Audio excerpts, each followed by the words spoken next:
ॐ तव कथामृतं तप्तजीवनं कविभिरीडितं कल्मषापहं श्रवणमङ्गलं श्रीमदाततं भुवि गृह्णन्ति ये भूरिदा जनाः।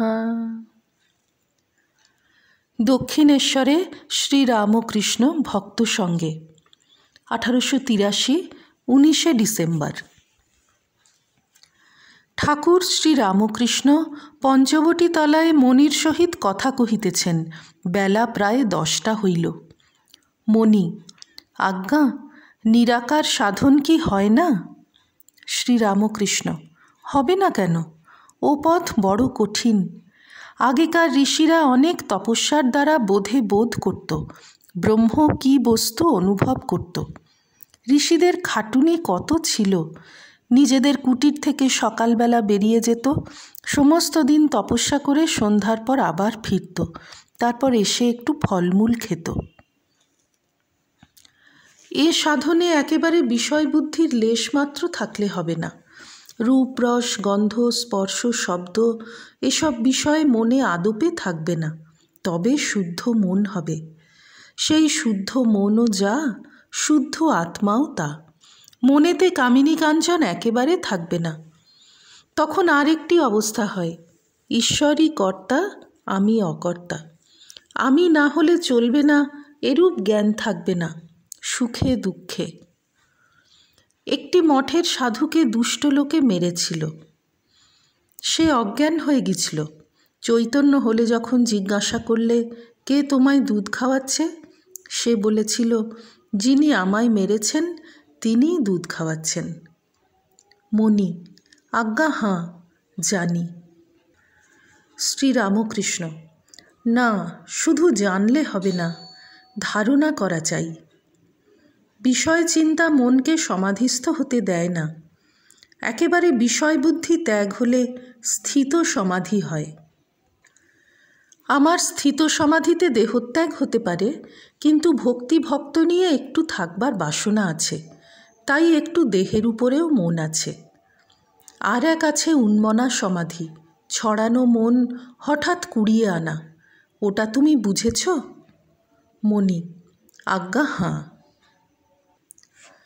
শ্রীরামকৃষ্ণ: ছড়ানো মন হঠাৎ কুড়িয়ে আনা, বেশিক্ষণে সমাধি থাকে না, বিষয় চিন্তা এসে ভঙ্গ হয়, যোগীর যোগ ভঙ্গ হয়।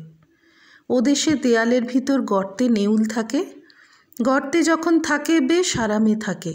কেউ কেউ ন্যাজে ইট বেঁধে দেয়, তখন ইটের জোরে গর্ত থেকে বেরিয়ে পড়ে।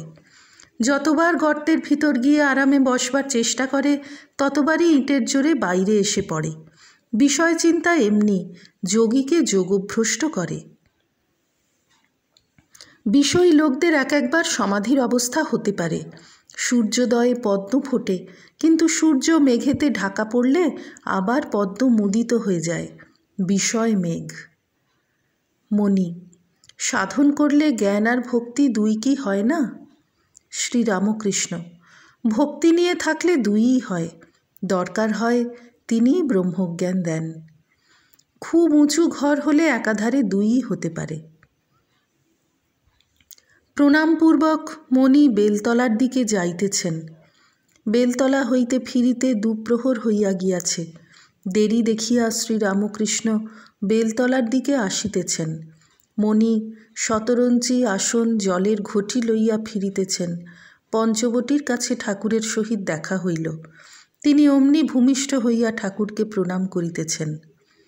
শ্রীরামকৃষ্ণ মণির প্রতি: আমি যাচ্ছিলাম তোমায় খুঁজতে, ভাবলাম এত বেলা, বুঝি পাঁচিল ডিঙিয়ে পালালো। তোমার চোখ তখন যা দেখেছিলাম, ভাবলাম বুঝি নারায়ণ শাস্ত্রীর মতো পালালো। তারপর আবার ভাবলাম, না, সে পালাবে না, সে অনেক ভেবেচিন্তে কাজ করে।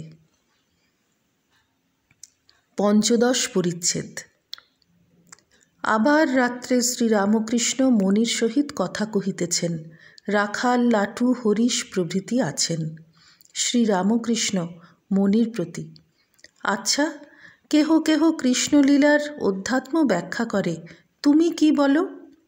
মণি: নানা মত, তা হলেই বা।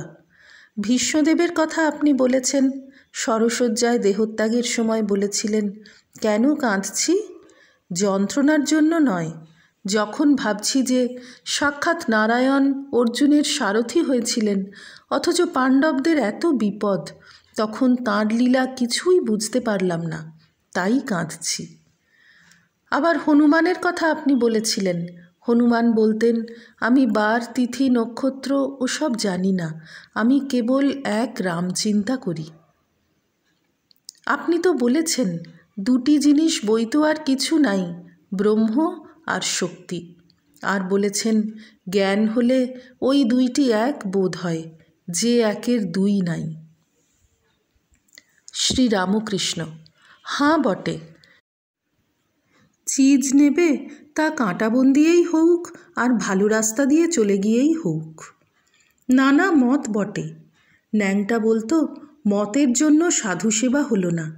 এক জায়গায় ভান্ডারা হচ্ছিল, অনেক সাধু সম্প্রদায়, সবাই বলে আমাদের সেবা আগে, তারপর অন্য সম্প্রদায়। কিছুই মীমাংসা হলো না, শেষে সকলে চলে গেল, আর বেশ্যাদের খাওয়ানো হলো। মণি: তোতাপুরি খুব লোক। শ্রীরামকৃষ্ণ: হাজরা বলে অমনি। না বাবু, কথায় কাজ নাই, সবাই বলে আমার ঘড়ি ঠিক চলছে। দেখো, নারায়ণ শাস্ত্রীর খুব কিন্তু বৈরাগ্য হয়েছিল।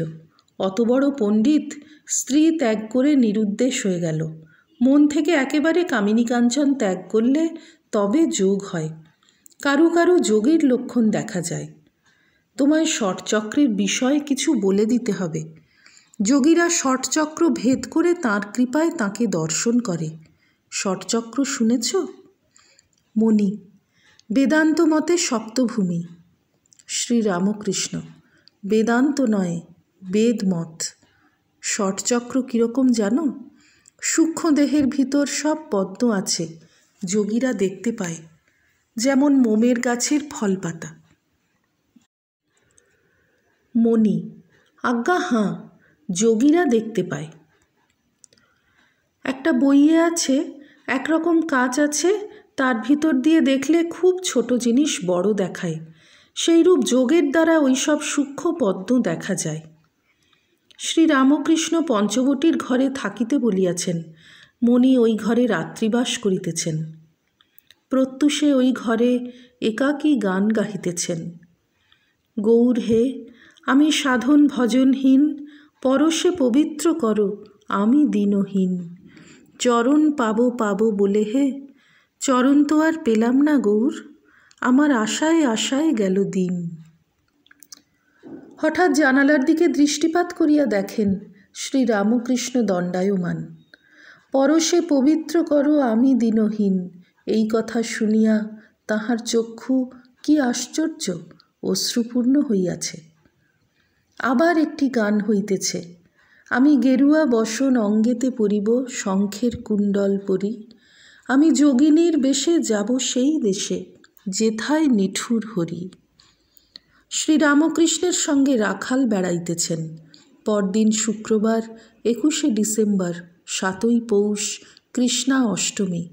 সকালবেলা শ্রীরামকৃষ্ণ একাকী বেলতলায় মণির সঙ্গে অনেক কথা কহিতেছেন, সাধনের নানা গুহ্য কথা, কামিনী কাঞ্চন ত্যাগের কথা, আর কখনো কখনো মনই গুরু হয় এসব কথা বলিতেছেন। আহারের পর পঞ্চবটীতে আসিয়াছেন, মনোহর পীতাম্বরধারী। পঞ্চবটীতে 2-3 জন বাবাজি বৈষ্ণব আসিয়াছেন। একজন বাউল, তিনি বৈষ্ণবকে বলছেন, তোর ডোর কৌপিনের স্বরূপ বল দেখি। অপরাহ্নে নানকপন্থী সাধু আসিয়াছেন। হরিশ রাখালও আছেন। সাধু নিরাকারবাদী, ঠাকুর তাহাকে সাকারও চিন্তা করিতে বলিতেছেন। শ্রীরামকৃষ্ণ সাধুকে বলিতেছেন, ডুব দাও, উপর উপর ভাসলে রত্ন পাওয়া যায় না। আর ঈশ্বর নিরাকারও বটেন, আবার সাকার। সাকার চিন্তা করলে শীঘ্র ভক্তি হয়, তখন আবার নিরাকার চিন্তা। যেমন পত্র পড়ে নিয়ে সে পত্র ফেলে দেয়, তারপর লেখা অনুসারে কাজ করে। ওম निरञ्जनं नित्यमनन्तरूपं भक्तानुकम्पाधृतविग्रहं वै ईशावतारं परमेशमिड्यं तं रामकृष्णं शिरसा नमामः। श्रीरामकृष्णार्पणमस्तु।